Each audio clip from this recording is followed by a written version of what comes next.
ایک گاؤں سے ایک لڑکا آدمی گیا بازار کی طرف، تو اس نے دیکھا بازار میں دیے بک رہے تھے، وہ دیا خرید لایا۔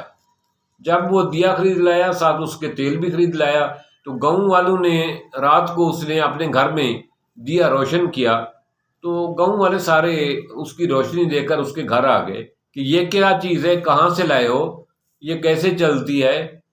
تو اس نے بتایا یہ بازار سے لایا ہوں، اس میں تیل ڈلتا ہے، یہ ساری رات روشنی کرتی ہے، گھر روشن ہو جاتا ہے۔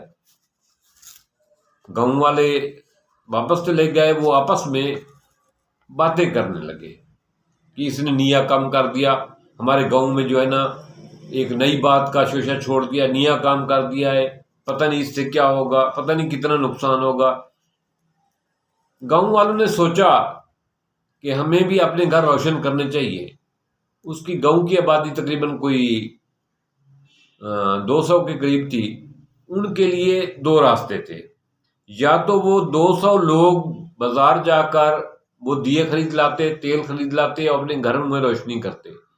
دوسرا راستہ یہ تھا کہ اس دیے کو بجھا دیے جائے جو اس گاؤں میں ایک ٹبک رہا ہے کہ جس سے جو ہے نا ان کے خرچہ نہیں کرنا پڑتا تھا۔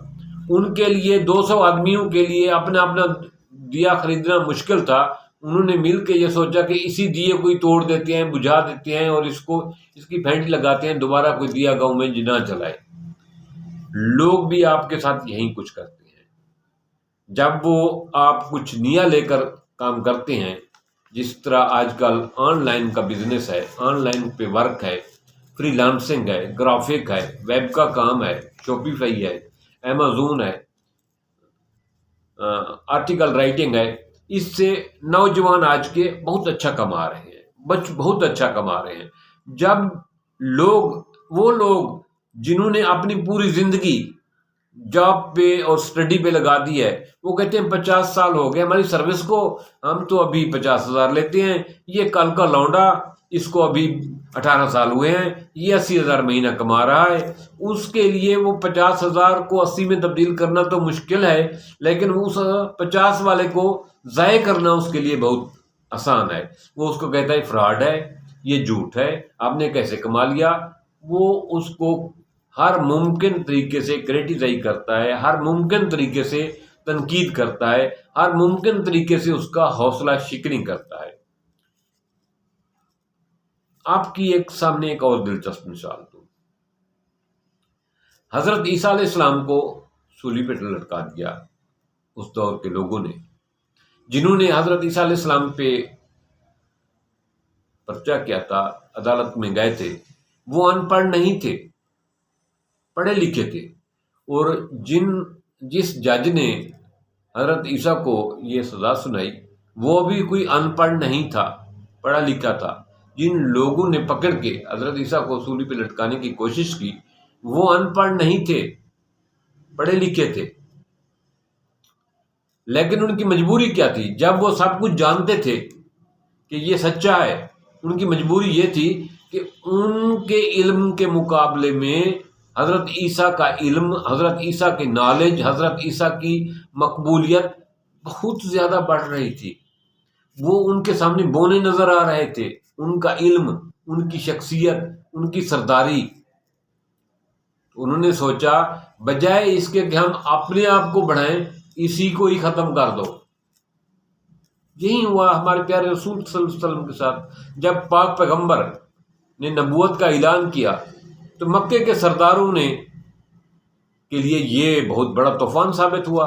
انہوں نے کہا کہ سردار ہم، یہ یتیم، مالدار ہم، یہ غریب، اور جن لوگوں نے حضرت محمد صلی اللہ علیہ وسلم کے خلاف باتیں کی، رسول پاک کو ستایا، دشمنی کی، وہ کوئی ان پڑھ نہیں تھے۔ وہ لکھنا پڑھنا ان میں سے بہت سارے لوگ جانتے تھے، اور بہت سارے لوگ تورات اور مختلف زبانوں کے ماہر بھی تھے، مختلف انجیل کے بھی ماہر تھے، جن میں وہ مختلف لوگ رسول پاک کی آمد کی نشانیاں بھی دیکھ چکے تھے۔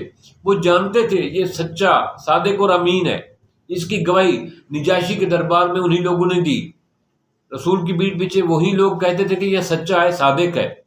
لیکن ان کو تکلیف یہ تھی کہ ہماری سرداری کے ہوتے ہوئے اس بچے نے، اس نوجوان نے، اس آدمی نے جو یتیم ہو کر پلا ہے، اس نے نبوت کا دعویٰ کر دیا، لوگ اس کے اوپر ہم ایمان لے آئیں تو ہماری سرداری کو اس سے خطرہ ہے، ہمیں تکلیف پہنچے گی۔ انہوں نے اپنی سرداری، آکڑ اور اپنی شان کو بچانے کے لیے رسول پاک کی مخالفت شروع کر دی۔ انہوں نے کہا یہ ہمارے بتوں کو برا بھلا کہتا ہے، یہ خدا کی بات کرتا ہے۔ وہ پڑھے لکھے بھی تھے اور رسول پاک کی صداقت اور سچائی کو جانتے بھی تھے۔ ان کے آگے صرف انا کا بت کھڑا تھا، خاندان کا بت کھڑا تھا، بابے دادے کا بت کھڑا تھا۔ اس لیے انہوں نے رسول پاک کی بھرپور مخالفت کی۔ اسی طرح دوستو، جہاں بھی کوئی نئی چیز آپ لے جاتے ہیں، وہ جو پہلے کا علم والے لوگ بیٹھے ہیں، جو نئی ٹیکنالوجی ان کے سامنے لے جاتے ہیں، جو نئی ایک چیز لے جاتے ہیں، ان کو وہ ایکسیپٹ کرنے میں ٹائم لگتا ہے۔ شروع میں وہ ڈٹ کر بڑے زور کے ساتھ، شدت کے ساتھ اس کا اپوزٹ کرتے ہیں، اس کی مخالفت کرتے ہیں۔ اس وقت اس کی مخالفت چھوڑتے ہیں جب وہ اس کا کچھ نہیں بگاڑ سکتے، اس کی مقبولیت کو نہیں روک سکتے۔ رسول پاک صلی اللہ علیہ وسلم نے جب اسلام کا پرچار شروع میں کیا تو یہی رسول پاک کے ساتھ ہوا۔ ایک ایسا دور آیا کہ پھر رسول پاک کی رحمت، رب کی مہربانی اور اللہ پاک نے وہ اپنی قدرت کے کرشمے دکھائے کہ رسول پاک کی رحمت، رسول پاک کا چرچا پورے عرب، پوری دنیا میں ہو گیا۔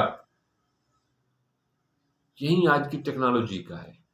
جو پرانے ذہن کے لوگ ہیں وہ آج بھی اسی طرح مخالفت کرتے ہیں۔ آپ کہتے ہیں پڑھا لکھا ہے، وہ پڑھا لکھا ہے، وہ بھی پڑھے لکھے تھے جنہوں نے حضرت عیسیٰ علیہ السلام کو وہ سولی پہ ٹانگنے کا مشورہ دیا تھا۔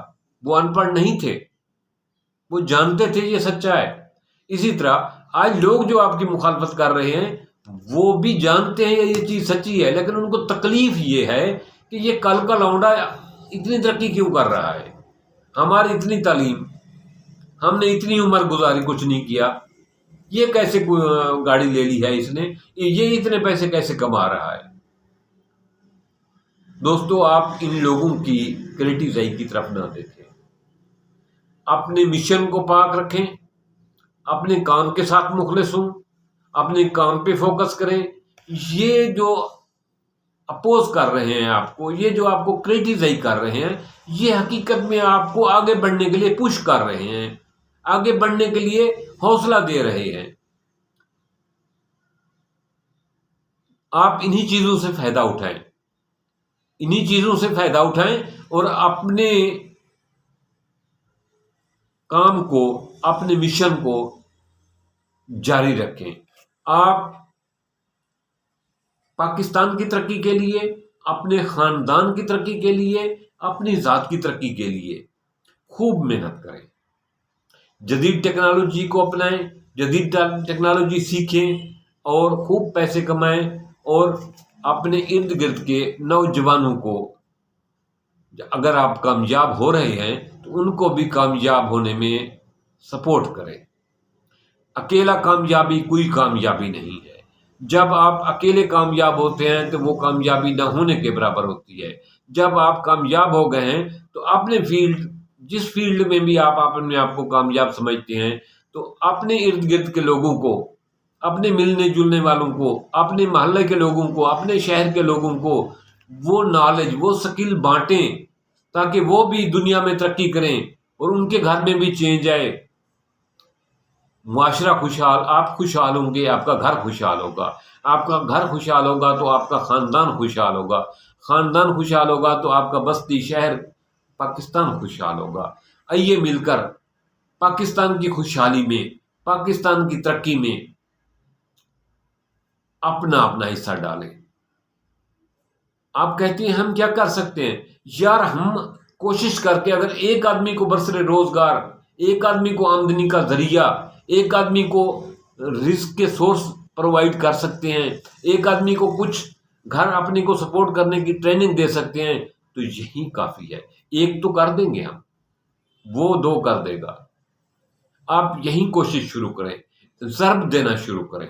آپ نے 2 آدمی کو سکھایا ہے، ان کو کہیں کہ 2 اور کو آپ یہ آن لائن اور ارننگ کے سورسز یا ایجوکیشن کے سورسز، بزنس کے سورسز سکھائیں، تاکہ لوگ ترقی کریں، بجائے اس کے کہ بھیک کا انتظار کریں، کہیں سے خیرات مل گی، کوئی امداد کھانے کے لیے کوئی راشن دے دے گا.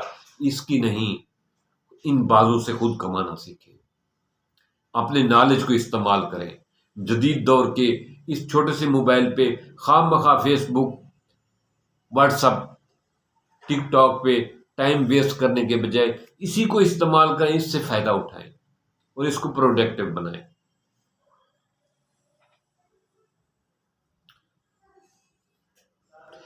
ایک اتفاق عجیب ہوا کہ ایک انگریز ایک گاؤں میں چلا گیا. دیہاتی اس کا جاننے والا تھا. دیہاتی نے جو ہے نا اس کے سامنے بھینس سے تازہ دودھ نکالا اور ایک اپنے سامنے رکھا اور ایک انگریز کے سامنے رکھا اور کہا پیو جی، تازہ دودھ ہے، فریش تازہ. خود پیا. انگریز بیٹھا ہے دیکھتا. تو دیہاتی نے پوچھا انگریز سے، سر کیوں نہیں پیتے؟